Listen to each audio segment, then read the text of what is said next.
નમસ્કાર મિત્રો. સિંહના છોકરા સિંહ જેવા જ હોય, કોઈ દિવસ બકરા ના હોય. સિંહ જેવું વ્યક્તિત્વ ધરાવનાર વ્યક્તિ ક્યારેય જીવનમાં પાછો પડતો નથી. સિંહ જેવા મા બાપના સંસ્કાર તેના દીકરાઓમાં વારસામાં જ આવતા હોય છે. એક સિંહ તેની સિંહણ સાથે જંગલમાં રહેતો હતો અને બંને વચ્ચે ઘણો પ્રેમ હતો. બંને શિકાર માટે સાથે જતા હતા અને શિકારને માર્યા બાદ સાથે જ ખાતા હતા. થોડા દિવસો બાદ સિંહણે 2 બચ્ચાને જન્મ આપ્યો. સિંહે કહ્યું, તું હવે શિકાર કરવા જઈશ નહીં, ઘરમાં રહીને બાળકોની સંભાળ રાખ. હું એકલો શિકાર કરવા જઈશ અને તમારા બધા માટે પણ શિકાર લેતો આવીશ.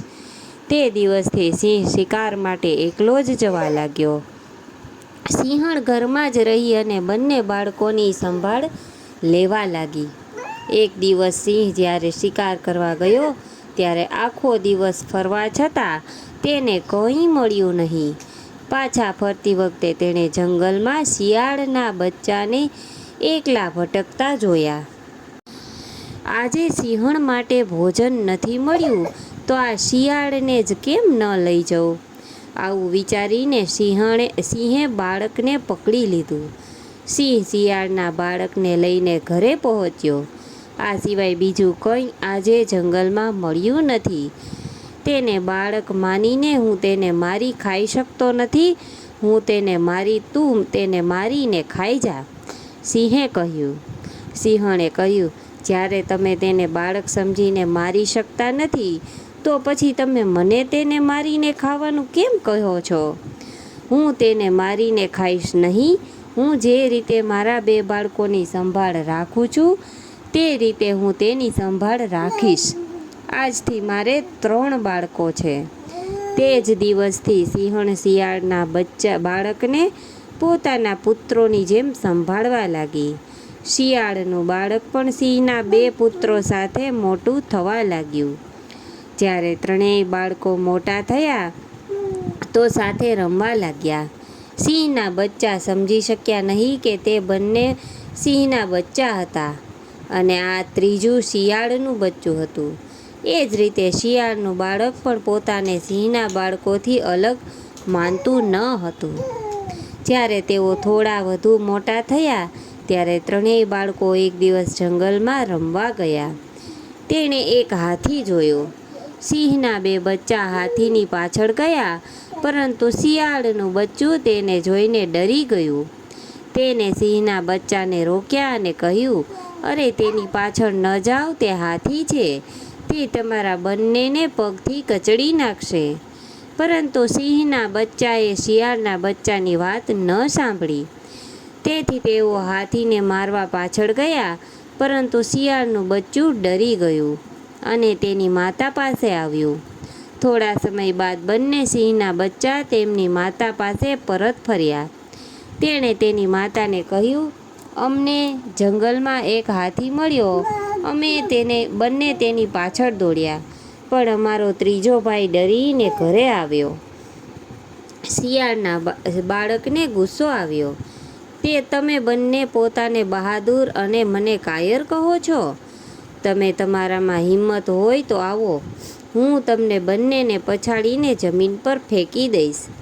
સિંહણે શિયાળના બચ્ચાને સમજાવ્યું અને કહ્યું, તારે તારા ભાઈઓ સાથે આવું વર્તન ન કરવું જોઈએ.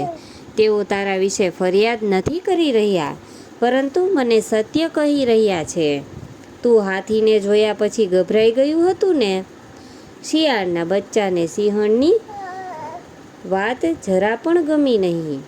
તેણે વધુ ગુસ્સામાં સાથે કહ્યું, મને હાથી જોઈને બીક લાગી. તમે કહો છો કે હું કાયર છું અને તે બંને બહાદુર છે. હું એકલો જ બંનેને જમીન પર પછાડી શકું છું. ત્યારે સિંહણ બોલી, સાંભળ દીકરા, વધુ પડતી વાત કરવી સારી નથી. એ વાત સાચી છે કે તમારા કુળના લોકો હાથીને જોઈને ડરી જાય છે.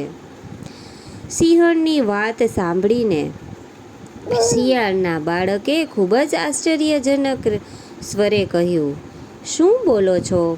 તમારી વાત પરથી લાગે છે કે મારો વંશ અને તેમનો વંશ અલગ છે. સાચું કહો, શું વાત છે? સિંહણ શિયાળના બાળકને લઈ ગઈ અને તેને સમજાવ્યું, જો તારો જન્મ શિયાળના વંશમાં થયો છે અને તે બંને સિંહોના વંશમાં જન્મ્યા છે. તારા પર દયા કરીને મેં તને મારા પોતાના બાળકોની જેમ ઉછેર્યો છે. હવે તું મોટો થઈ ગયો છે. મેં તને ઉછેર્યો પણ તારા બધા ગુણો શિયાળ જેવા છે. તેથી જ તું હાથીથી ડરી ગયો. મેં અત્યાર સુધી આ વાત મારા બાળકોથી ગુપ્ત રાખી હતી. જ્યારે તેઓ જાણશે કે તું શિયાળનું બાળક છે ત્યારે તે તને મારીને ખાઈ જશે. એટલા માટે આ રહસ્ય જાહેર થાય તે પહેલાં તું અહીંથી ભાગી જા. તે જ સારું છે. સિંહણની વાત સાંભળી શિયાળનું બચ્ચું ગભરાઈ ગયું અને છુપી રીતે ભાગી ગયું. આમ શિયાળના બચ્ચાની રક્ષા થઈ. માતા પિતાના સ્વભાવ, લક્ષણો, પ્રતિભા અને ગમા અણગમાનો પ્રભાવ હંમેશા તેના સંતાનો ઉપર પડતો હોય છે. આ ઉપરાંત તેમના કર્મોનો પ્રભાવ પણ સંતાનોના લક્ષણો ઉપર ઊંડી રીતે પડતો હોય છે. શાસ્ત્રોના મતે સંતાન સુખ એ પિતૃઓની જ કૃપા કે કોપનું પરિણામ હોય છે. આથી સંતાનોના લક્ષણોની સરખામણી હંમેશા તેમના માતા પિતા સાથે થતી હોય છે. તો મિત્રો, આજની આ વાર્તા તમને કેવી લાગી તે જરૂરથી કોમેન્ટ કરી અને કહેજો.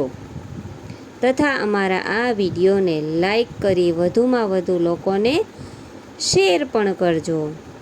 જો તમે હજુ સુધી અમારી ચેનલને સબસ્ક્રાઈબ નથી કરી તો અત્યારે જ સબસ્ક્રાઈબ જરૂરથી કરી દેજો. ફરી મળીશું એક નવા વિડીયો સાથે. ત્યાં સુધી જય શ્રી કૃષ્ણ, રાધે રાધે, હર હર મહાદેવ.